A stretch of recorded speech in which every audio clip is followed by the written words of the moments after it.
Girls versus boys in real estate, a topic that I don't really want to talk about, but Lisa does. Let's talk about it.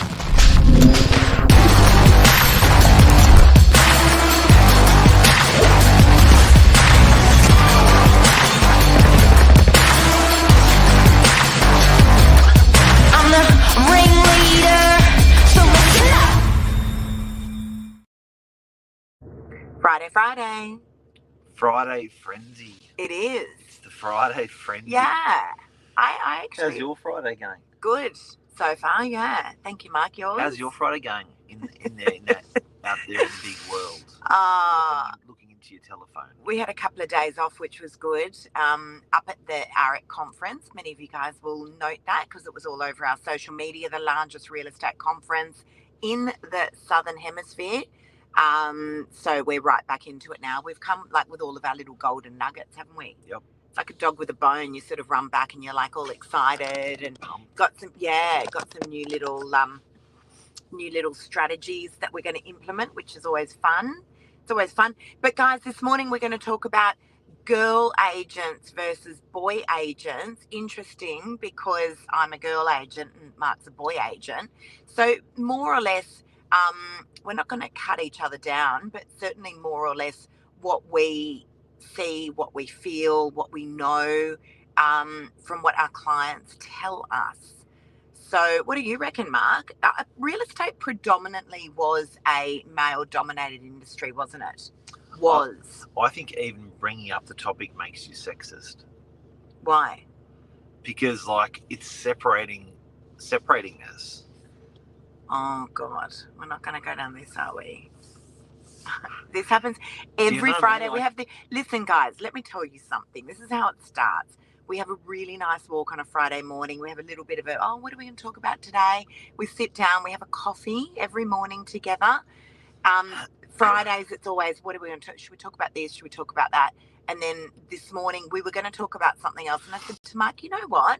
It'd be good to do a little segment on girl agents versus boy agents. I'm a girl agent. You're a boy agent. Let's just have a discussion about it. And then this happens. You go live and all of a sudden, I don't know. I think he gets excited. I just think that whenever you bring up topics, there is a level of discomfort when you bring up topics. Yeah.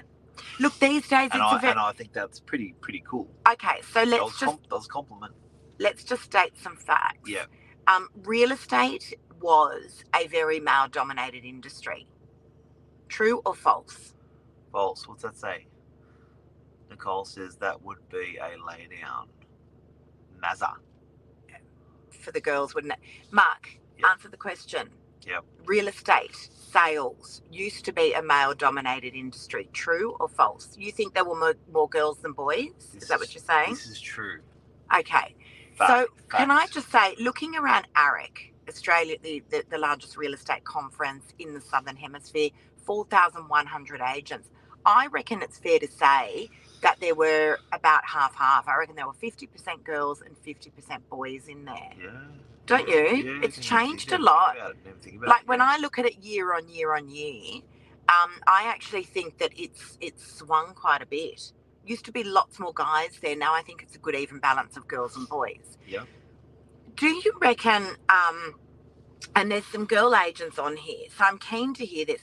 Do you reckon girls bring something different to the table than guys do in real estate sales? Yes. Do you? Yep. Elaborate. Food. No, I think they. It's a different set of skills. It's a different set of skills that the ladies have got. Yeah. So, they're wired differently. Men, and I remember Alan Pease did a really, really cool talk on the difference between men and women. And it was really, really cool. And he was even talking about how men are physically built differently with their vision, with their muscles, with stuff like that. So I think it's thousands of years of evolution. But he was just saying, even when a guy opens up a fridge, a guy's like, where's the milk? And then a woman will walk up to the fridge and go, bang. Oh, that happens in our house all the time. Now, the reason why is visual, is the vision is built differently. Women have a peripheral vision and men have a linear vision. So you can say to a guy, how far away is that? He'll say, I reckon it's 100, 120 meters. And a girl's like, I've got no idea what you're talking about, because their vision is different. So they're wired differently. Yeah. It's just a fact. So when they're doing real estate, they're wired differently. And, you know, a guy walks into a room, he puts his chest out. A girl walks into the room, she'll say blue top, yellow top, where'd that girl get that bag? It's peripheral vision. They're different. Different, yeah. And how they use those skills in their business is different again. I have to say, guys, and I want to be really straight up about this. I do find there are times where I am getting a listing because I am a woman. I find my elderly clients in particular who are female feel very, very comfortable when I walk into the room. They particularly want a female agent. And the reason is because it's more of a security thing. And I do feel there are times when I have gotten that listing because of that. But Luke just made a comment there about, you know, there's a softness that, sometimes makes buyers and sellers feel more comfortable. And I do think that there's a certain empathy that I can bring to the table where female agents are concerned. Often, guys, we're selling properties because people have gotten a divorce, or there's been a death in the family, or people are in debt. And just there's been so many times when I've sat around a dining room table, and people have just poured their heart out to me. We haven't spoken anything at all about real estate, and I feel like a part of that is, I don't know, you walk into the room and maybe you just give off this motherly vibe, or you're just sitting there and saying, look, what is it that you guys need? I'm not here as a real estate agent, but I just want to understand what's actually happening and what's going on here, and we'll just start having a really empathetic conversation. So I think, and not to say that guys aren't empathetic, but I think sometimes girls can do this stuff better. I think it's just a motherly instinct in us. Well, so you reckon they can do the real estate better? I didn't say that. So, and this isn't going on in your head either. Like, this is the first time. This is the buyers and the sellers, rather. Yeah. A female agent has been number one on realestate.com.au in the Northern Beaches. Now, the Northern Beaches has 550, 60 odd real estate agents on realestate.com. This is the first time a woman has ranked number one on the top of 550 agents. Woo! It's the first time. So, for the girls. Well done. Good for the girls. Thank you. Yeah. Now, I do feel weird separating. And I know, like, it's not about that. Oh, look, Mark, we work together. I think it's not about that. It's clear that, together as a man and a woman, a husband and a wife, a team, whatever it might be, there is absolute equality there. It's not about that, guys. So please don't start getting up us about that. No, it's more about what is, is there a difference between a woman and a man? I think to have a women's only conference is okay, but to have a men's only conference is not okay. I think that's weird. Well, there are a lot of women-only conferences. Well, imagine if it was a men-only conference. It'd be nuts. There are. So I am a bit like, I do dance around the whole... Yeah, but I do think things change significantly over the last... I think particularly over the last 5 years, things have really changed significantly. When I started out in sales 5 years ago, I have to say... noted there were far more men in real estate, in sales I'm talking about, guys, than there were women. Fact. And I think you'll still find it's still not 50-50. There are still a lot more men in real estate sales than there are women. I mean, when I look on the Northern Beaches and I think about the female agents, there's far more men agents than there are women. It's still not 50-50. But it's not about that, guys. Today we're talking about... Who cares? What? It's not tit for tat. But I think... but I think that's why there's still a lot of these women conferences around, particularly in real estate. I know there's WIRE, there's the Women in Real Estate Conference. There's MER. There's quite a lot. MER, Men in Real Estate Conference. That doesn't exist, but you could start that. But I think I would get shot. I think it's because it's still relatively new that there, I think, I don't know. Look, I think, there's been a lot of changes over the years, particularly in real estate sales. And as I said, it was a very heavily male-dominated industry, and that's starting to equal out a little bit more now. It certainly is. As I said, you look around AREC, Mark, the largest conference, and there certainly seem to be a lot more women this year than there were in the previous years. Yeah, I think job sharing, is sort of just more common now. Where, I've just had saw a client the other day. He's taking maternity leave, and I think a lot of people are just going. It's happening more and more. Yeah, there isn't a set job or jobs for a gender as much. It's like, know what, I just like doing that, so I'll do that. You just like doing that, you'll do that, and then off we go. Without a doubt. Although it does really entertain my lad friends. What? They find it very entertaining that the volume of sales you do compared to me. Yeah, but hang on, let's address that, because Mark, you were the number one sales agent for years and years and years when you first started in real estate.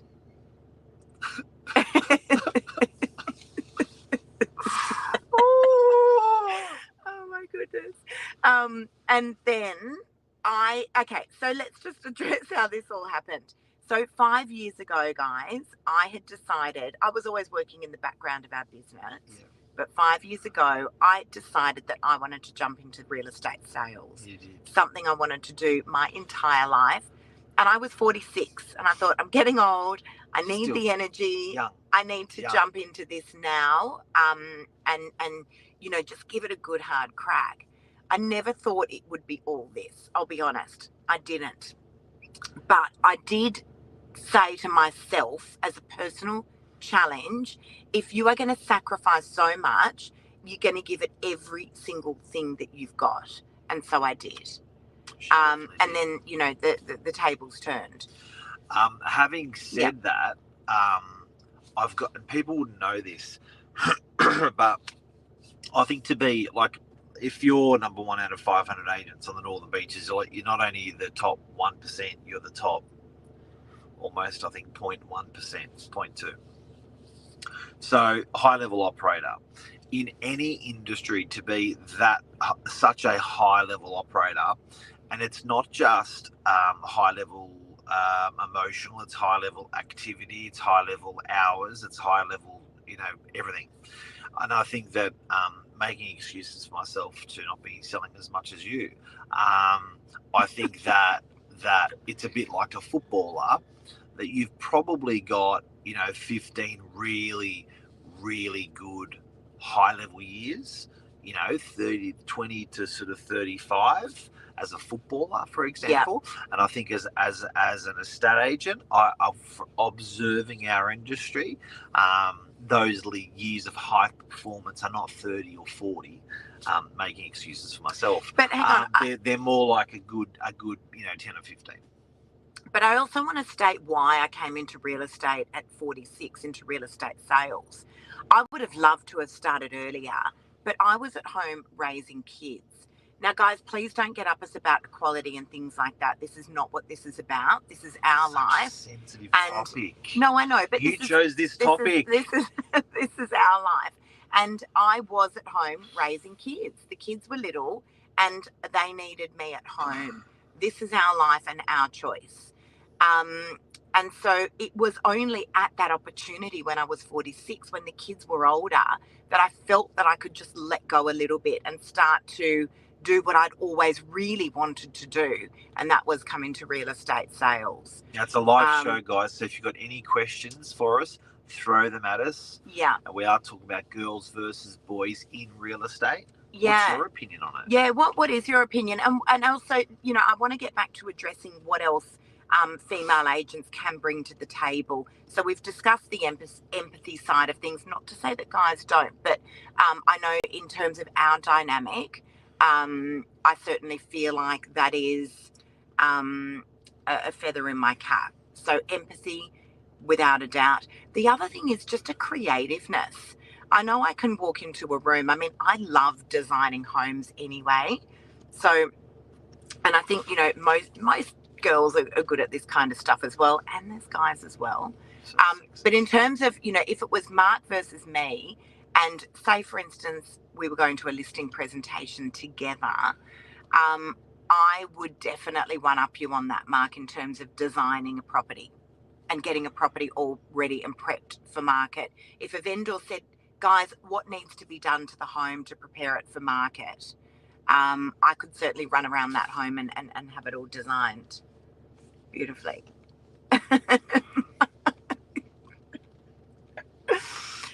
Guys, what do you think? Let's throw it out to you. Mark's not comfortable with this conversation at all. What does Luke have to say? Do male sellers want a female sales agent, even if Luke can't spell? What are the objections? Yeah, so yes. Yeah, you know what? I reckon a guy wants a chick.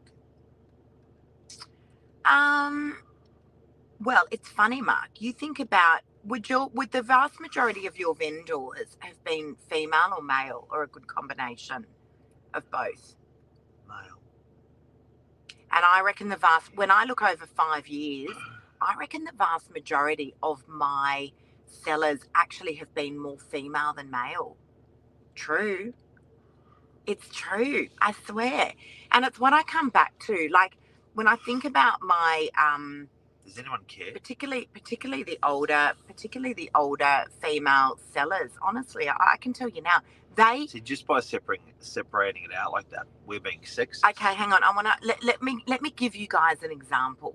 One of the very first properties I listed, I had done these mass DL drops, and I had this elderly vendor contact me, and she was selling a 2-bedroom apartment in DY. And she actually chose me off my DL card because I was a female agent. I swear. You know which one I'm talking about. I then actually went on to sell one of the most amazing properties on the Northern Beaches as a result of that. Same vendor. But she had deliberately chosen me because I was female, DL card, and that's what appealed to her. She wanted a female agent. Yep, it's true. True story. True story. There's also a third category that we won't talk about today, but I'm sure that'll be introduced shortly. Okay. Not at Novak. Maybe it will be at Novak. All right. I don't know, whatever that means. Non-binary. Okay, that's fine. Whatever. Like, guys, and understand, we are all for whatever goes. That's not what this segment is about. It's not what it's about. It's an observation that we have made over the years. It's an observation that we've made. But being number one out of 556, 55 agents on realestate.com and being the first time for a female to be in that position, I think is significant. Well, however you look at it, I think in what I still consider to be a heavily male-dominated industry, and I still do. I do think changing quickly. Chicks can celebrate that a little bit. Yeah, I honestly do. I also just want to say, you know, it's not. It's just. It's good. Like I think it's actually a really good. On a side note, I just want to say that this is an industry where females are so incredibly supportive of one another. Oh, it's and I want Arik was crazy. I want to make that observation. Honestly, I do. Yeah. Because again, Mark, we've just finished attending the largest real estate conference in the Southern Hemisphere. Yeah. I cannot tell you how many females came up to me and were just like, we love you. We love what you do. Like it was amazing. Like if you looked at the difference between Lisa and I, for every 100 people Lisa had that said that, like, well done, good on you, I had 0. I want to find a quick little video because I want to, Mike, you keep talking and I'm just going to find a quick little video. So pretty much just to explain exactly what I just said is no one actually patted me on the back and said, well done, I love your social media, like boy power and any of that stuff. But every woman that walked past Lisa said that. Okay, so that's okay.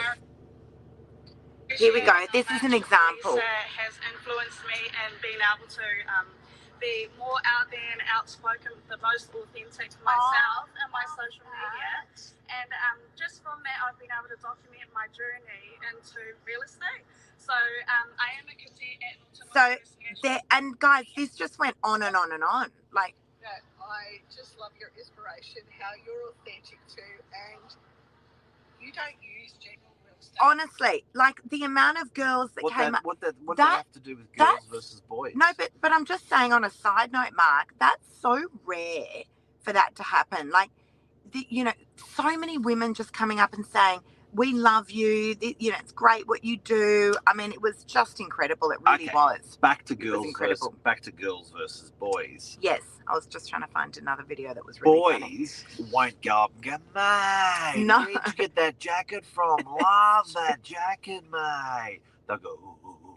But a girl will go, excuse me, do you mind if I ask, where did you buy the jacket? On the girl go, I got this jacket from blah, blah, blah. And they go, oh my God, I love that jacket. Yeah. So it's actually a little bit different as well. Like we're wired a little bit different. Again, I think it goes back to what I said at the beginning of the segment. We're sort of natural born, we're sort of more hunters. We're wired differently. Girls are nesters. It's a fact. It's a fact. And nesting can be really good for listing. Lisa, did boys come up to you? Luke's asking. That's a really, really good question. Yes, I did have guys come up to me. Not as many. I reckon I would have had 20 girls to one guy. And it's really quite incredible because it's never in, again, they always come up. They're always very professional, very complimentary. But yes, definitely did have guys coming up to me. So, it was interesting. I had no one. No, actually, the only person that came up to the whole conference... The only person that came up to the whole conference was my solicitor, who I paid. He's the only one that actually came up to me the whole conference, and I stuck so closely to him the whole conference because I had no one else to talk to. While Lisa was just going through all these people on the side. Nonsense. What nonsense. It's all right, Mark. It's a show. It's all right. That's a show. Now, listen, guys, on another note, I did have lots and lots and lots of people asking if I was offering any sort of mentoring. I wish I had all the hours in my day to be able to help people out because I genuinely do love doing that, but I don't. So what Mark and I have been talking about was doing a mentoring day. So stay tuned on that. I've had so many people reach out to me. I put a little prompt out on my social media and I've had a ton of people reach out to me. I may very well be doing a day with me, so spending an entire day with me, and we're going to work out how we're going to it's pretty rare. It's pretty rare that you can work with someone, top performer in the industry for 8 hours. Yeah. That's pretty cool. Very, very, we're going to do very, very, very limited spaces, as in I'm probably going to open it up to maybe half a dozen people, and we're just going to work out exactly how we're going to do that. But stay tuned, guys, over the coming weeks as we prepare that. But we're going to start off with probably a walk in the morning, a breakfast, then jumping into the van. We have a work van. Jumping into the van and actually spending the entire day with me, and then we'll have to finish off with some drinks. You'll be doing deals. Open to everyone, guys. You'll be doing deals on the fly. Everything, day in my life. It will go towards charity. Part of proceeds will go towards charity. So pretty exciting. And lots and lots and lots and lots of social media and how I do that social media as well. So stay tuned, guys. We are going to roll out some information about that, but we're just going to keep it to probably half a dozen people, I think. Happy Friday. See you guys. See ya. Bye.